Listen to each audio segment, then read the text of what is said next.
What if the deadliest threat on Ukraine's front lines is no longer a missile, a tank, or heavy artillery, but a network that never stops watching? Across multiple tactical sectors, we are seeing hostile forces exposed, tracked, and neutralized before they can dig in, conceal themselves, or even realize they are targeted. At first glance, these look like isolated drone strikes, but analyzed collectively, they reveal a massive operational shift. This is not just random FPV attacks or standard combat footage.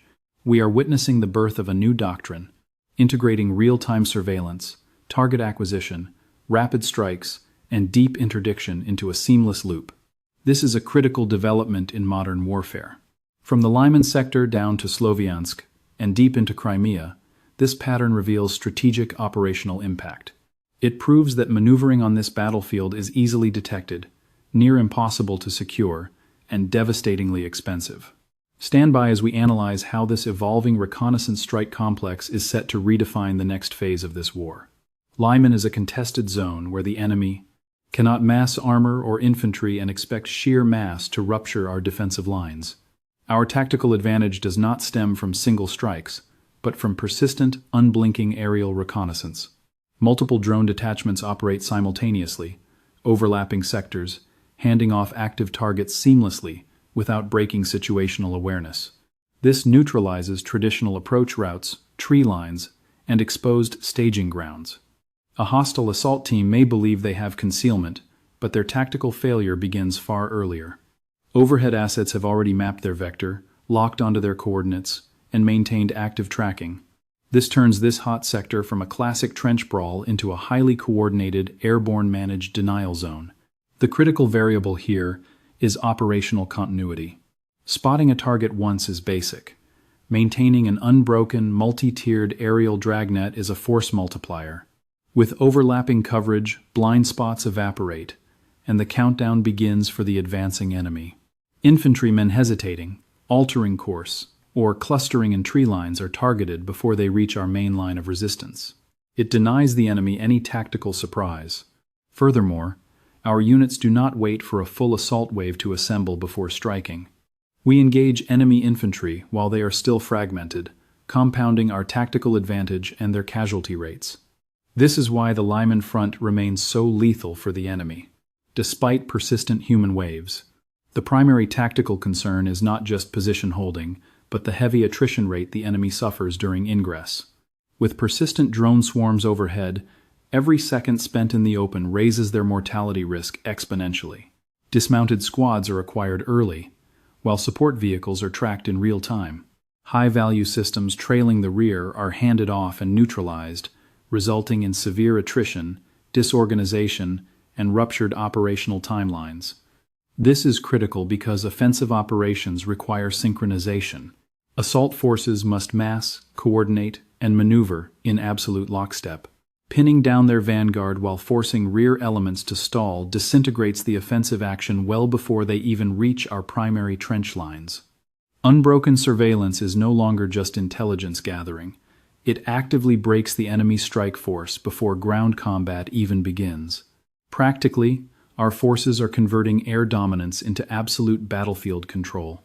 The objective is area denial, restricting maneuver options, and choking supply routes, raising the cost of every foot of ground. This explains the stalemate near Lyman, where, despite heavy pressure, breakthrough attempts are easily crushed because every approach corridor is exposed, and every exposed coordinate is instantly hit with heavy fires. When this relentless cycle persists, localized skirmishes escalate into severe operational exhaustion. Under these conditions, the threat envelope expands past infantry, targeting enemy armor, logistics, and fire support assets vital to sustaining the offensive. Drones are no longer secondary support assets, they are our primary command and battlefield management tools. Hard intelligence confirms this, showing precision strikes targeting both frontline assault groups and their deep strategic reserves. Our intelligence assets show this single tactical network tracking Russian artillery, an armored recovery vehicle, and hostile drones hunting Ukrainian operator positions. This reveals a much larger operational objective. Ukrainian forces are doing more than just neutralizing immediate frontline threats. They are systematically dismantling the enemy networks that enable Russian maneuver, fire support, and surveillance. When reconnaissance drones hand off coordinates directly to strike assets, the combat shifts from isolated engagements to a coordinated, unrelenting chokehold across the entire sector. That sustained pressure is turning the battle space into an impassable meat grinder for Russian forces. The critical shift is this: a single drone network now neutralizes multiple tactical targets simultaneously. It detects advancing infantry, designates armor on approach corridors, and maps the connections linking those targets to their wider war machine.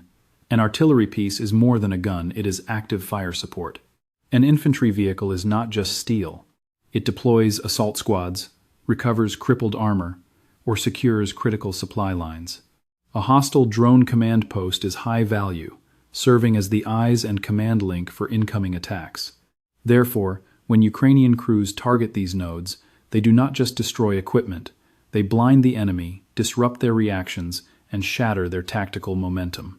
This is why seemingly low-value targets become critical once you map them to the larger adversary machine. When you start stripping components from that machine, the operational shockwaves spread far beyond the initial blast.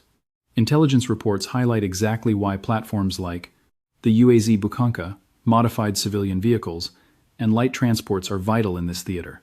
On paper, they look insignificant. In reality, they transport troops, gear, power banks, and communications gear, and the essential supplies keeping frontline combat units operational. Eliminating these transports inflicts damage far beyond the physical wreckage. It instantly severs logistics between defensive tree lines, stalls the deployment of drone pilots, and forces Russian squads to ground themselves while awaiting replacement assets. The exact same doctrine applies to drone team gear. When a strike takes out 2 operators and obliterates their command antenna, the damage goes far beyond the casualties. It means a vital node in the Russian reconnaissance strike loop has been silenced. This is where controlling the tactical environment outweighs basic attrition and body counts. Once the enemy is stripped of maneuver and battlefield vision, coordinating any offensive push becomes near impossible. What we are witnessing is the evolution of modern conflict. Ukrainian forces do not just clash with Russian assaults at the zero line. They are actively shaping what reaches the front, neutralizing its support, and denying the enemy any chance of survival.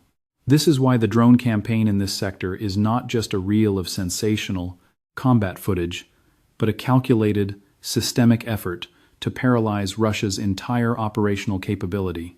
When artillery, recovery armor, supply lines, and drone hubs are locked into a single unified kill chain, the Russian army faces systemic collapse rather than localized losses. Their entire coordination unravels. Logistics grind to a halt, artillery support fails, and their battlefield awareness completely disintegrates across the line. Once their entire support system is severely fractured, the brutal reality of feeding more heavy armor into this meat grinder becomes clear. Moscow is committing massive combat power to this spring offensive, but raw force is not buying them maneuverability. That remains their fatal vulnerability in this current phase. Declassified frontline feeds clearly show Russian forces ramping up, offensive operations, surging armored columns forward, and desperate to force rapid breakthroughs this season. This operational tempo aligns with our independent intelligence, confirming their major warm weather offensive is fully underway. Yet Russian gains remain heavily constrained, stalled cold in several sectors by fierce Ukrainian defensive operations. That deficit is critical. In theory, superior numbers of armored vehicles should secure momentum, shield assault infantry, and breach fortified defensive lines. But under absolute non-stop aerial surveillance, these heavy assets only present massive signatures, highly predictable lines of advance, giving Ukrainian crews ample opportunity to destroy them before they can influence the battle. Ultimately, deploying heavy armor is failing to restore the maneuver warfare Russia desperately needs. Across the front, this drastically increases their exposure, right as Russia attempts to accelerate their offensive tempo. And that is exactly where their offensive starts taking heavy casualties. The math becomes lethal once you factor in Ukrainian FPVs and heavy bomber drones dominating the battle space. Crucially, these unmanned assets are not just killing armor, They are completely disrupting the operational rhythm of mechanized maneuvers. Any armored assault demands precise sequence, spacing, and timing. Armor must advance in order, while tactical fire support covers them in close range. Dismounted infantry must deploy at the exact tactical drop point and time. If one lead vehicle gets hit, the next halts, a third swerves, and the entire assault formation collapses into chaos. Field intelligence confirms dozens of heavy Russian vehicles neutralize this march by precision FPV and bomber strikes. These losses directly degrade Russian combat effectiveness. That structural decline is far more critical than a simple tally of wrecked gear. The strategic result is total compression, forcing the advance to stall. Gaps open up, deployment staggered. Hesitant crews freeze, while others rush forward blindly into enemy kill zones. A mechanized unit can absorb material losses, but losing operational synchronization is fatal. Once tactical tempo breaks, those tanks are just isolated targets instead of a unified combat system.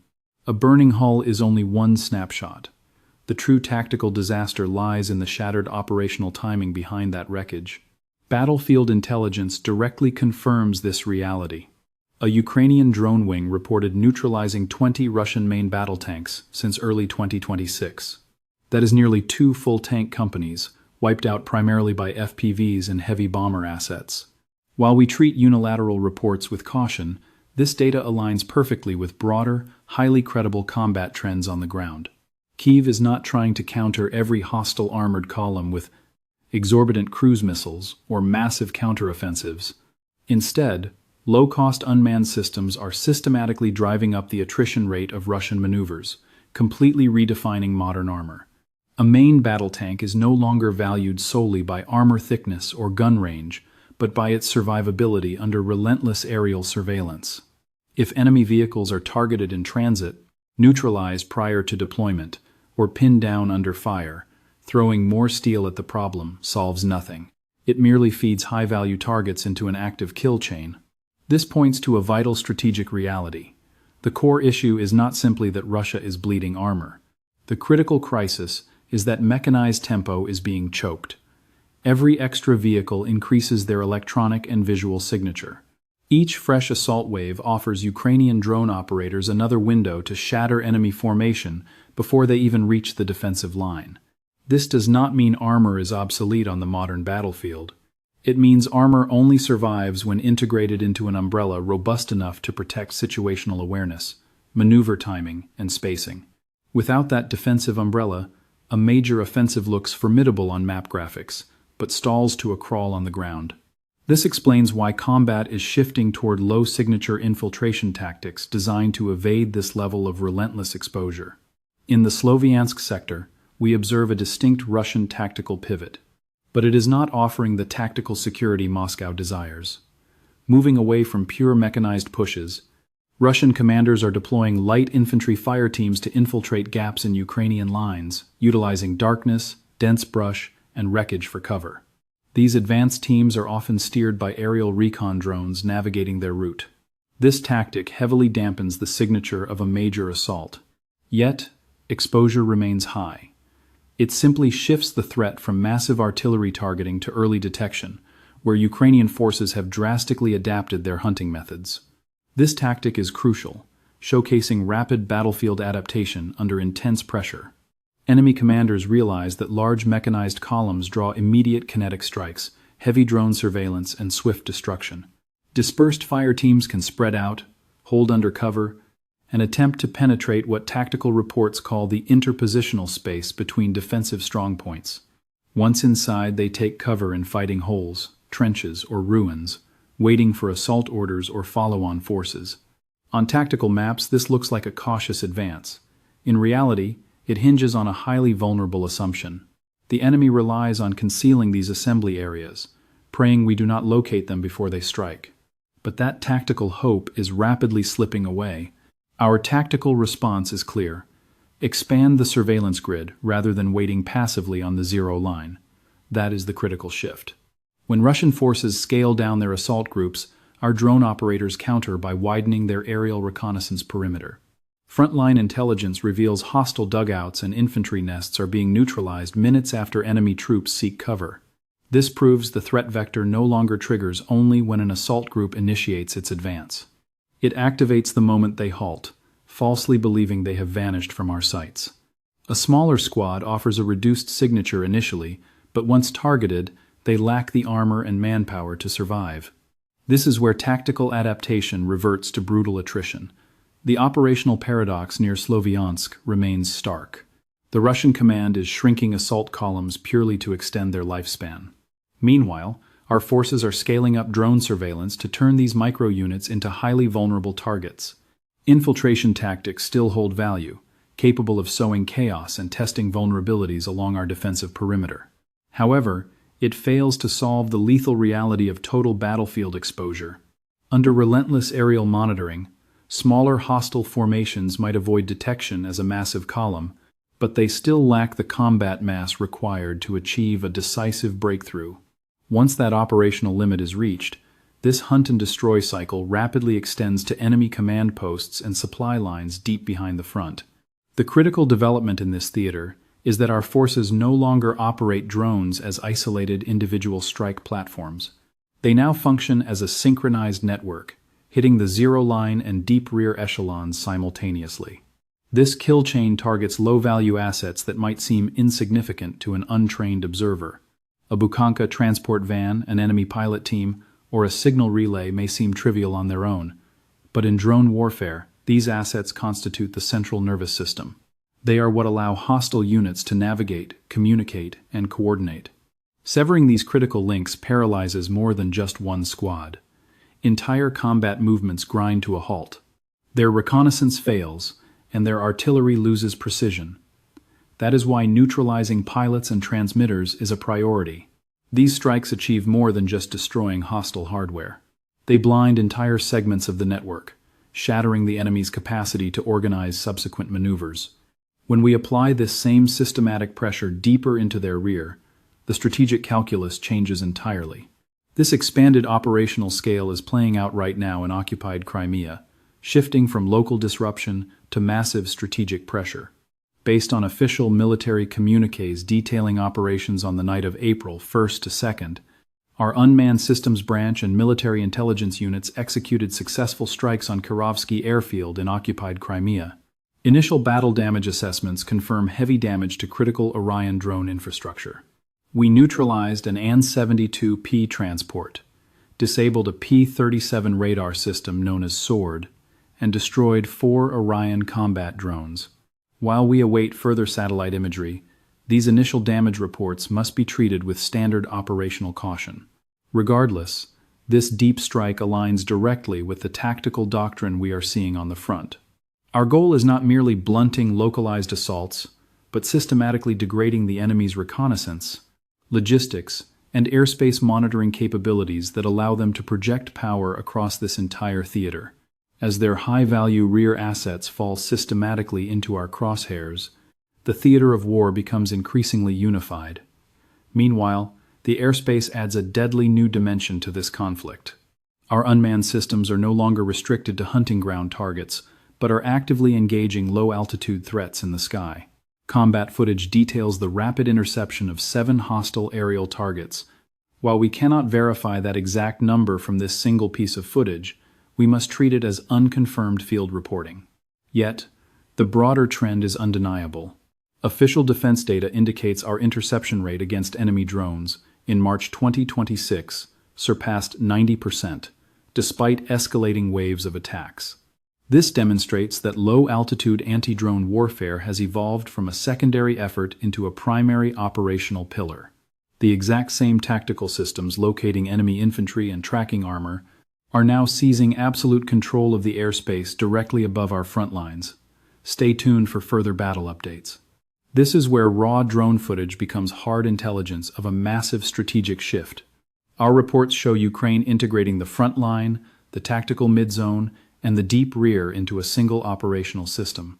This is the most critical reality of the current war. A modern battle space is no longer secured by sheer firepower at the line of contact. Dominance belongs to whoever spots targets first, relays targeting coordinates instantly, and strikes before the enemy can react. This goes far beyond viral combat clips. We are witnessing a doctrine where unmanned systems do not just destroy. They completely redefine how territory is contested. That is the tipping point where the next phase of combat looks radically different. The crucial factor is not simply the volume of successful strikes, but how Ukraine is weaponizing these networks to control the entire theater from front to rear. In the Lyman sector, this system turned Russian advance routes into lethal corridors miles behind the front. Near Sloviansk, even small Russian infiltration teams were exposed the second they stopped to establish a foothold.